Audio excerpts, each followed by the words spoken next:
So they'll be calling you a radical, so I've named it the Caldwell Monument. Can you believe this even happened? So the Ogden City inspectors have tagged it as a dangerous building because they use the materials on it that are not fire kosher. How did they ever get a permit? Now this is important historical video. How did they get away with that? So I started plastering 16 years old. I've worked for every single mayor in this town until Caldwell. I mean, every one of them. I did the old Madsen furniture for Mayor Madsen. Meekum, I did tons of work for Mayor Meekum. I worked lots of work for Mayor Dirks right here. I taught with Matt Godfrey at Weaver State together. I restored the Masonic Temple, the 1905 2550 Washington, where you go into Funkin' that Masonic symbol. I hand carved that. Not with a crew of exploited labor, me with a hammer and chisel. Well, what happened? I have 10,000. I've worked on every single one of these buildings, inside and out. Where you go in there and you can see where they pulled the content out and it's replaced, all that brick is spotted back in. That's all me. Every one of these buildings. Every one of these buildings. My hand is in them all. So I've dealt with this whole street is on the the United States, the old United States, now America, historical list. So I deal with those people. I did. What happened here? Well, I got cancer in 2013. And so spent 5 years in a bone marrow transplant with LDS. I restored that. One of those lids right there. In fact, I think it's me. And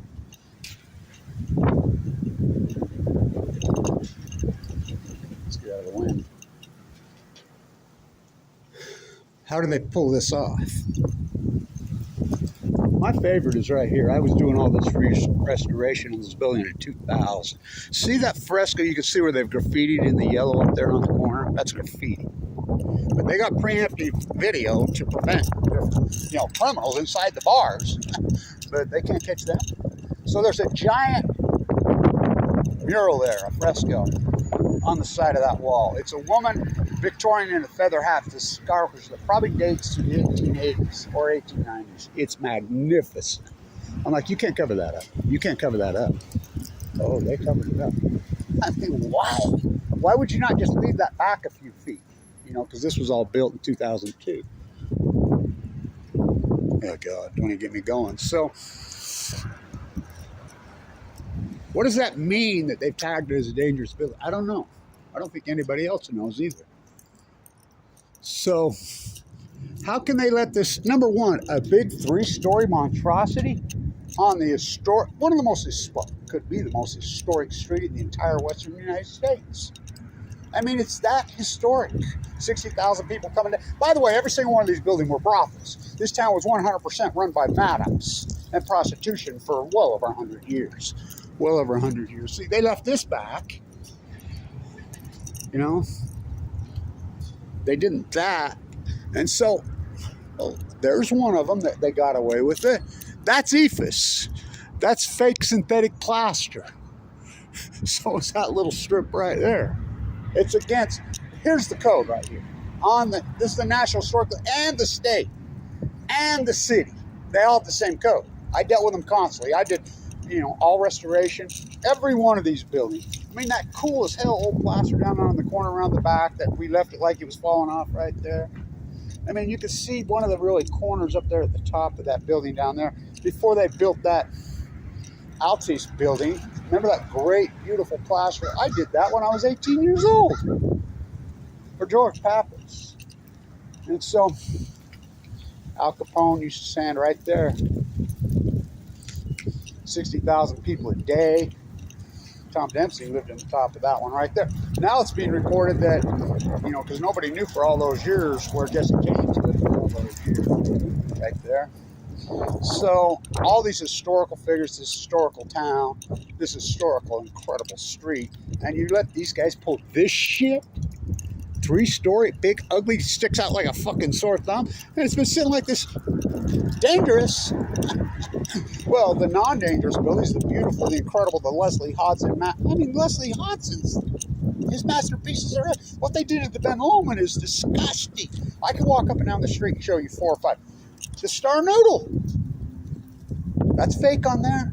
The Comedy Club, that's fake on, against the law. It's against the code. But it's only as good as the people that enforce the code, right? It's called corruption. So, who issued the permit? Well, the buck stops well. I never worked for him. I never liked that guy. You know, and what they've done in this city under his tenure. Somebody says, why don't you run for mayor?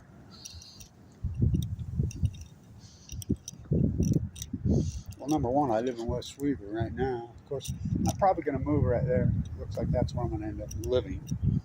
Because I'm sick. I'm recovering from my heart surgery, and I can't really take care of my property. And we got that mega dairy backhanded the migrant worker in the face who's poisoning my property all over there. So I don't let my grandkids come out there, so I'm probably going to move that longer. Well, so, by the way, all that restoration for all those years on the Ben Lomond, the marble, all the way up and down, inside and out, that grand historic master, I did all that for all those years.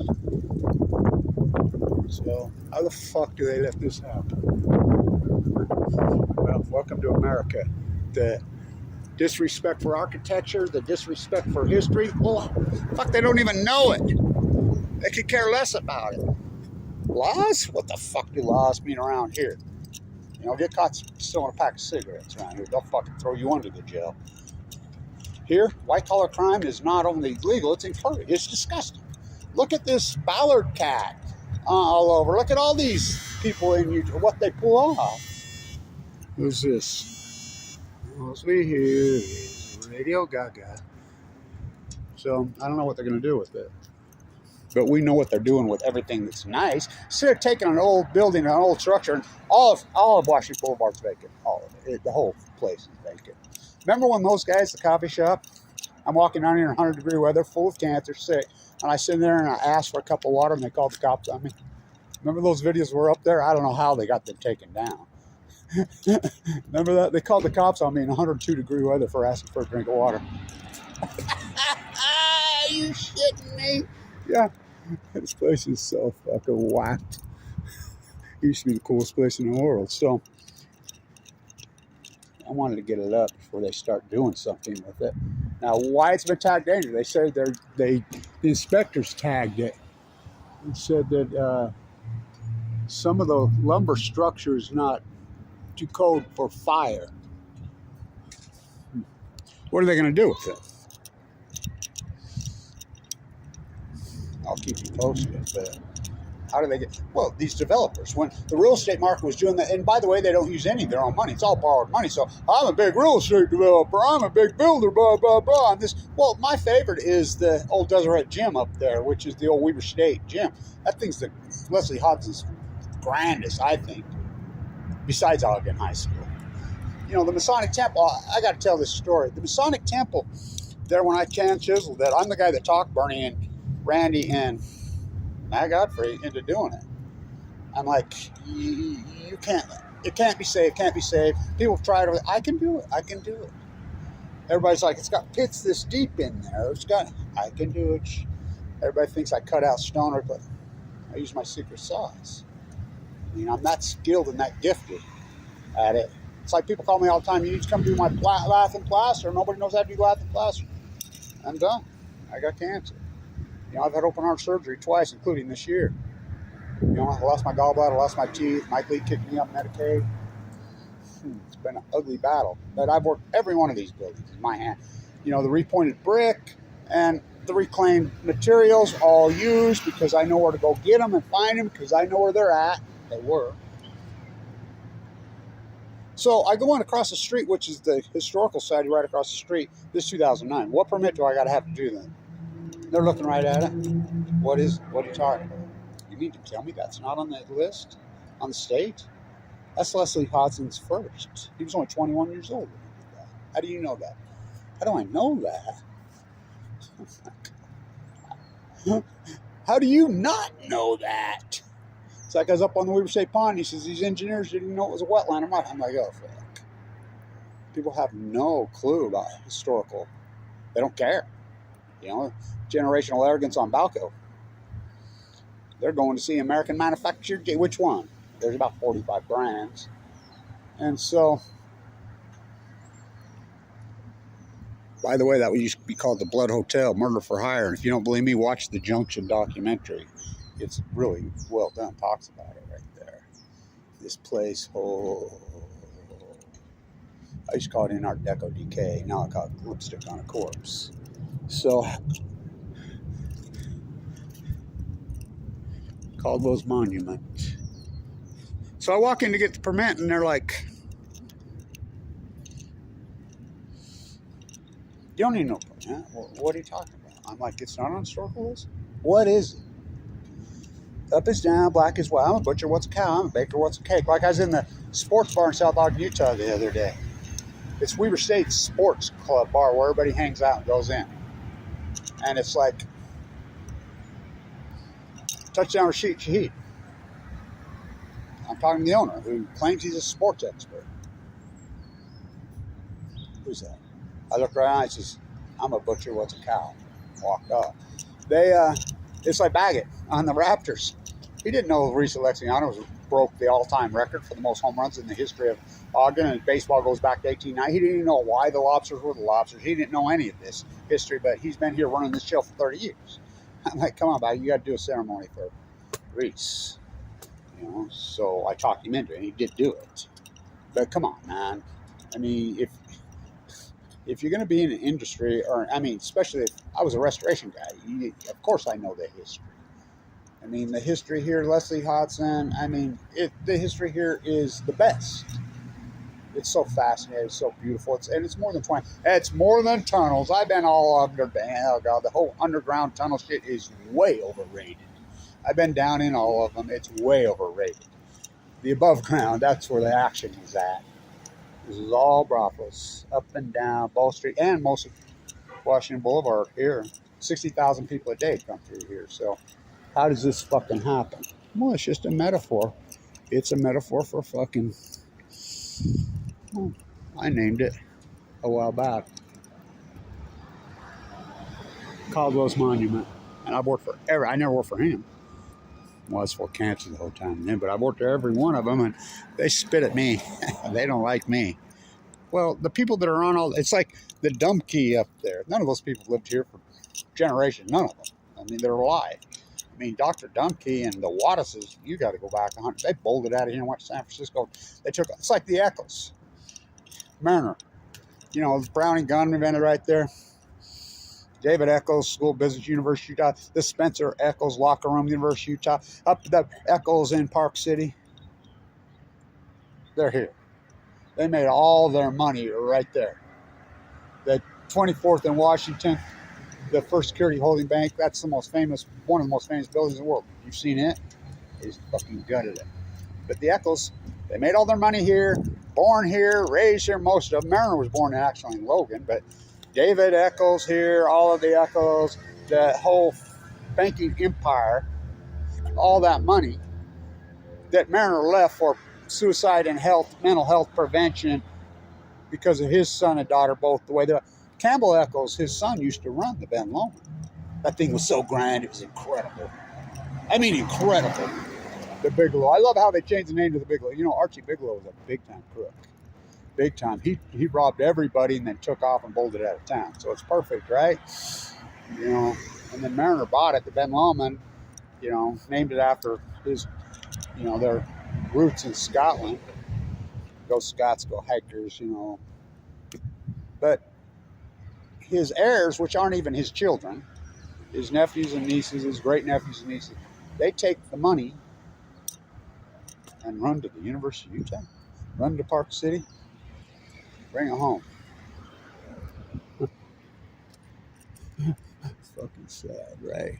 Caldwell's Monument, been tagged by Ogden City as a dangerous structure. How did these guys get away with this shit? I'm a real estate developer, but now things have dropped a little bit. But I'm just going to file bankruptcy. I'm going to go do some other scam. Maybe I can get hooked up with Tim Ballard and we can do some, raise some funds there. Look about the work that Kevin Blanch has done over the fucking years. Oh my God, I've done the work of 1,000. I mean, probably the greatest biologist field work in history.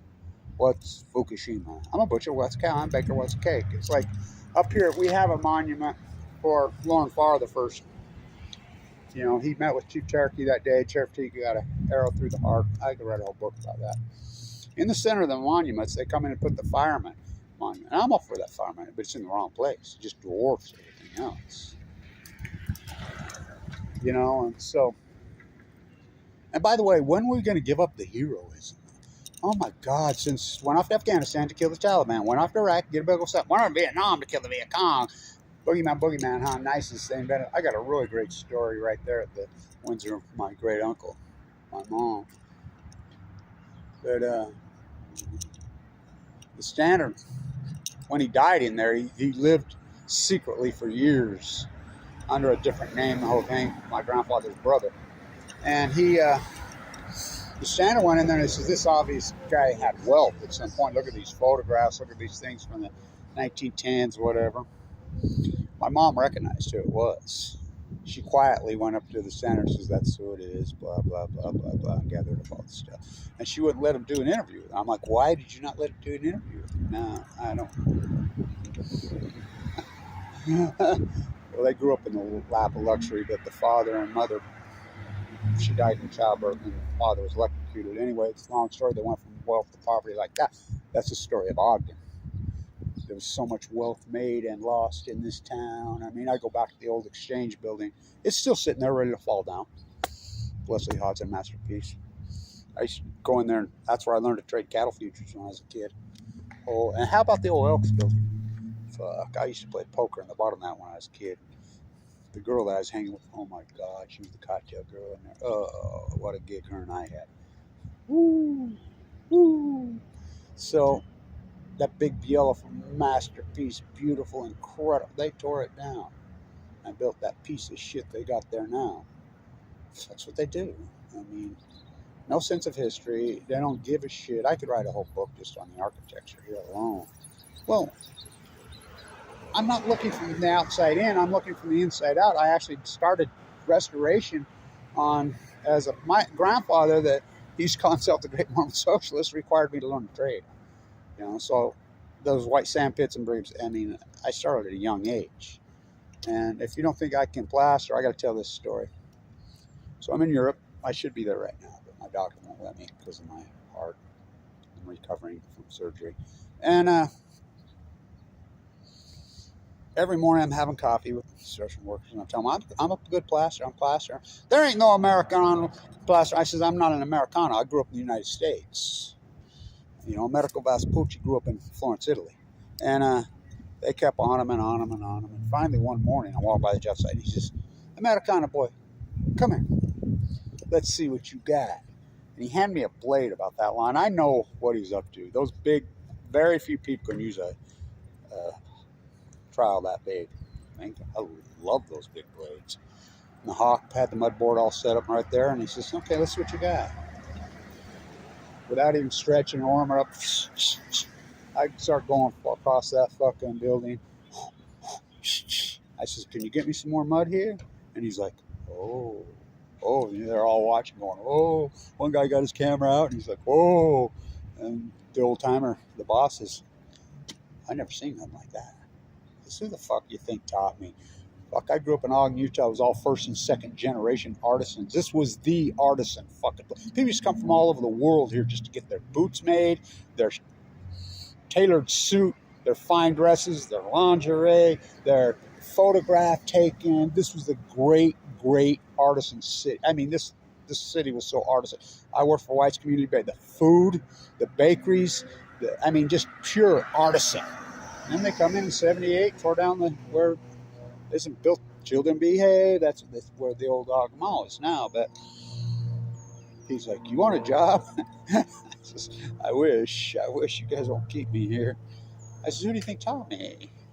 All we are here is a bunch of first and second, third generation Europeans. The whole place is full of European immigrants. Chuck full of them, and they were artisans. This place was fucking grand. I look back on it. I was driving down Washington Boulevard, freaking. I was in the back over there. I could hear it. I didn't see it, but when the Orpheum fell down, I mean, they accidentally on purpose pushed it down. Oh, you know, Marx Brothers, George Burns. I mean, I could write a whole book just on. I mean, it's like publish. Like Colette Spencer says, Kevin Blanch write a book? Fuck, it'd be 10 feet thick. Boy, ain't that the fucking truth. So I got to get a video before they start doing something with it. More corruption. God. Well, maybe they probably got a PPP loan on it. I'm sure. I'm sure. They don't clean any of that up in Utah. They don't clean any of that. I mean, the corruption goes on here. Maybe they can go backhand a migrant worker, 300-pound boy, 140, and still a few billion. You know, a couple $100 million anyway. Or, well, the place is so corrupt, it's unbelievable. Stay tuned to the Caldwell Monument.